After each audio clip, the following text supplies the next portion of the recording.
if I lay down and I play dead and I stay dead, maybe you'll get sick of being the monster out of my head, under my bed. Hey guys, welcome to Daily Screen. Kalau kalian buka Instagram dari Henry Cavill, video pengumuman kembalinya dia sebagai Superman di DC ternyata tidak dihapus guys. Loh, emang kenapa? Nggak ada yang salah, itu kan hak dia. Nah, untuk aktor sekaliber Henry Cavill, kalau dia kecewa, tidak mungkin dia mau mempermalukan dirinya sendiri atas karakter yang mempermainkan dia. Sejauh ini, tidak ada reaksi berlebihan dari Henry Cavill atas nasibnya di DC Universe.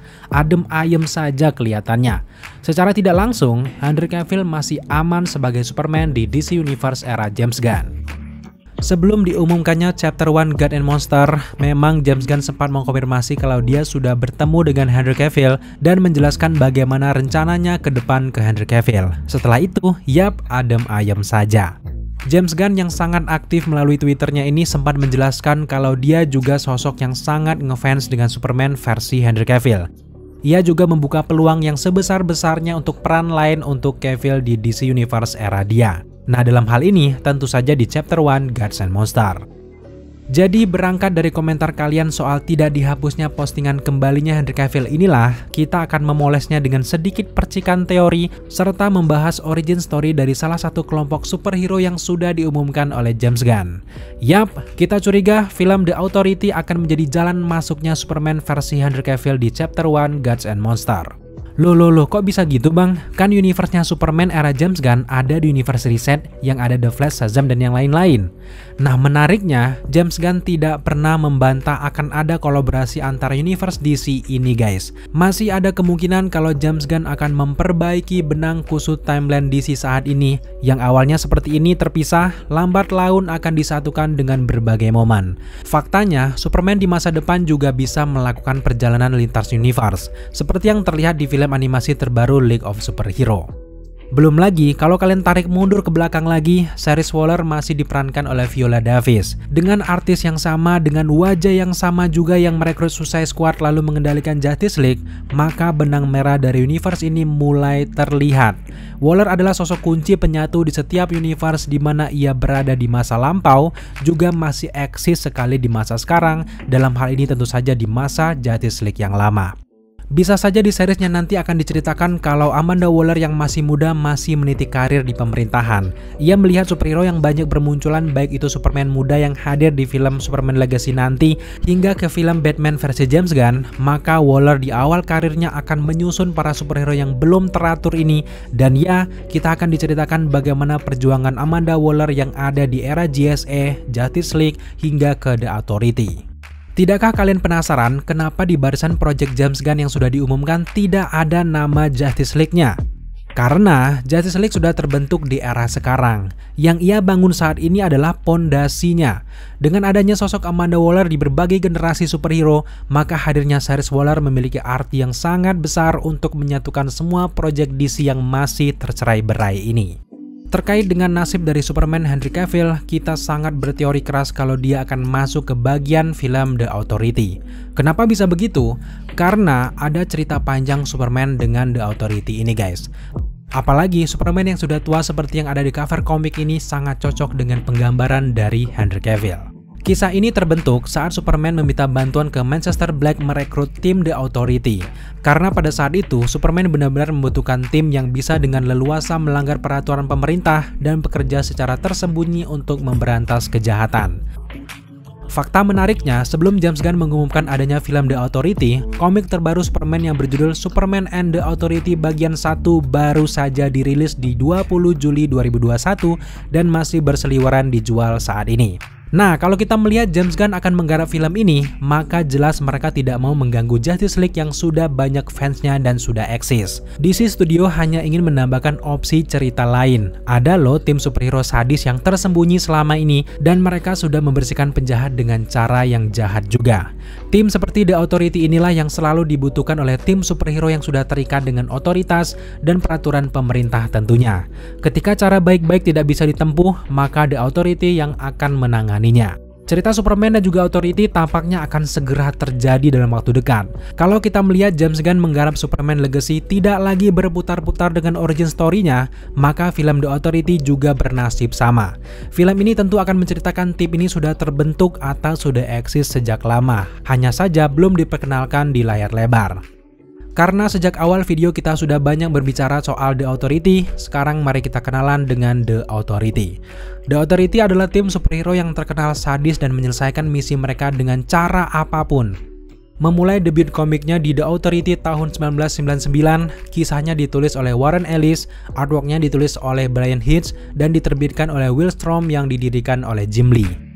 The Authority diterbitkan tak lama setelah DC Comics membeli Wildstorm, artinya The Authority secara teknis lahir sebagai properti DC.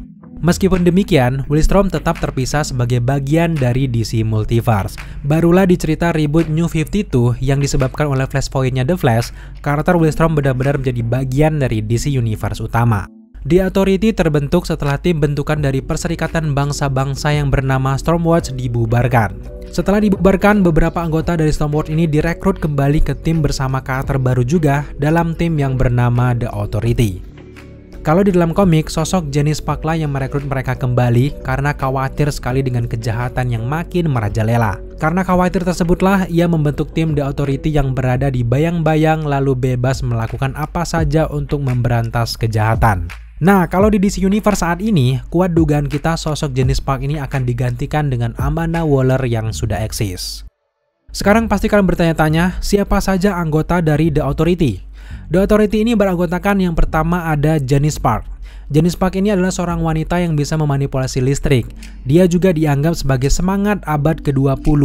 Lahir pada tahun 1900, Janice Park ini berhenti menua ketika dia berumur 19 tahun dan diam-diam mempengaruhi sebagian besar titik balik terbesar abad 20 itu. Yang kedua ada karakter Apollo. Apollo juga sering disebut sebagai baterai tenaga surya dengan kekuatan super. Dia juga memiliki kekuatan kekebalan dan kemampuan terbang tentunya. Di anggota yang ketiga ada The Engineer.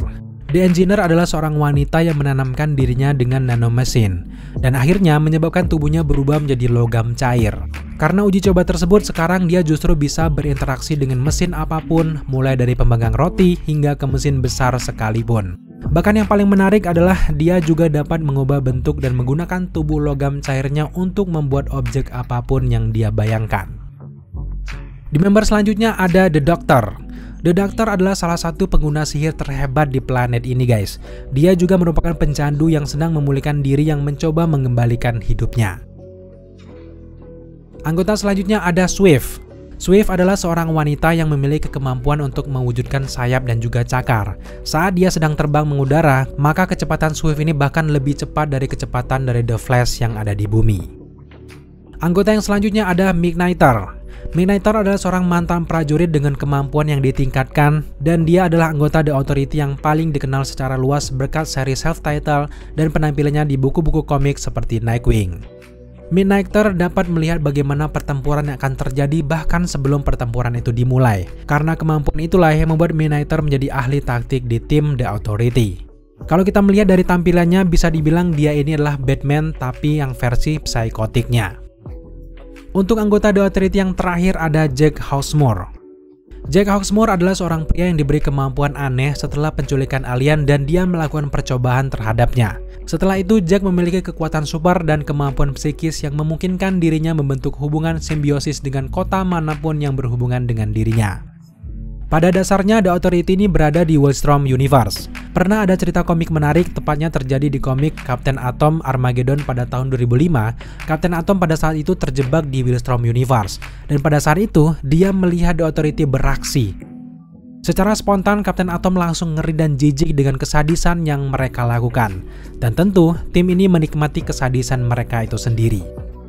Bahkan yang lebih sadis lagi pernah diceritakan kalau Midnighter merobek tulang punggung lawannya yaitu Henry Bendick dengan sadis di dalam cerita The Authority Revolution seri 12.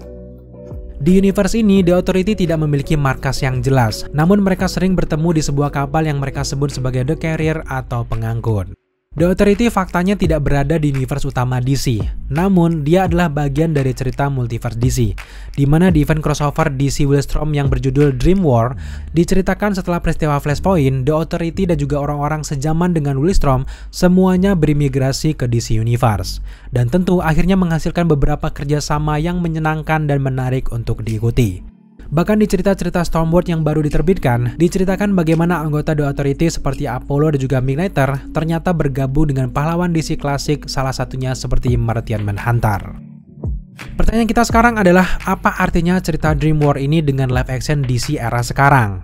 Yap, faktanya DC saat ini sedang gencar-gencarnya mempromosikan film The Flash, di mana kabarnya di film ini The Flash akan mengangkat peristiwa Flashpoint. Nah, bukankah sudah sangat jelas sekarang mengapa Project The Authority rilisnya setelah The Flash movie?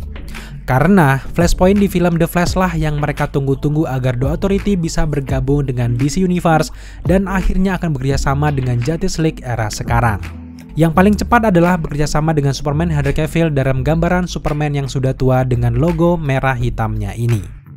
Dan dugaan kita, akhir dari Project James Gunn ini ujung-ujungnya akan menuju ke event Kingdom Come yang tidak akan terhindarkan lagi. Kalau kita melihat secara keseluruhan langkah segar dari James Gunn dan juga DC Studio, jelas kita sangat optimis dengan masa depan dari DC Universe. Namun memang untuk beberapa tahun ke depan, kita akan melihat Peter Safran dan juga James Gunn menyusun benang kusut DC saat ini, dimulai dengan mengakhiri proyek-proyek lama DC terlebih dahulu yang diakhiri dengan Aquaman 2 yang dirilis di Desember 2023. Lalu selanjutnya menunggu Batman Matt Reeves yang kedua, Joker 2, lalu setelah semua selesai, James Gunn akan sangat mudah menyatukan semua universe ini berkat Flashpoint dari The Flash. Oke guys, segitu dulu pembahasan kita tentang rencana DC ke depan dan mengenal siapa itu The Authority.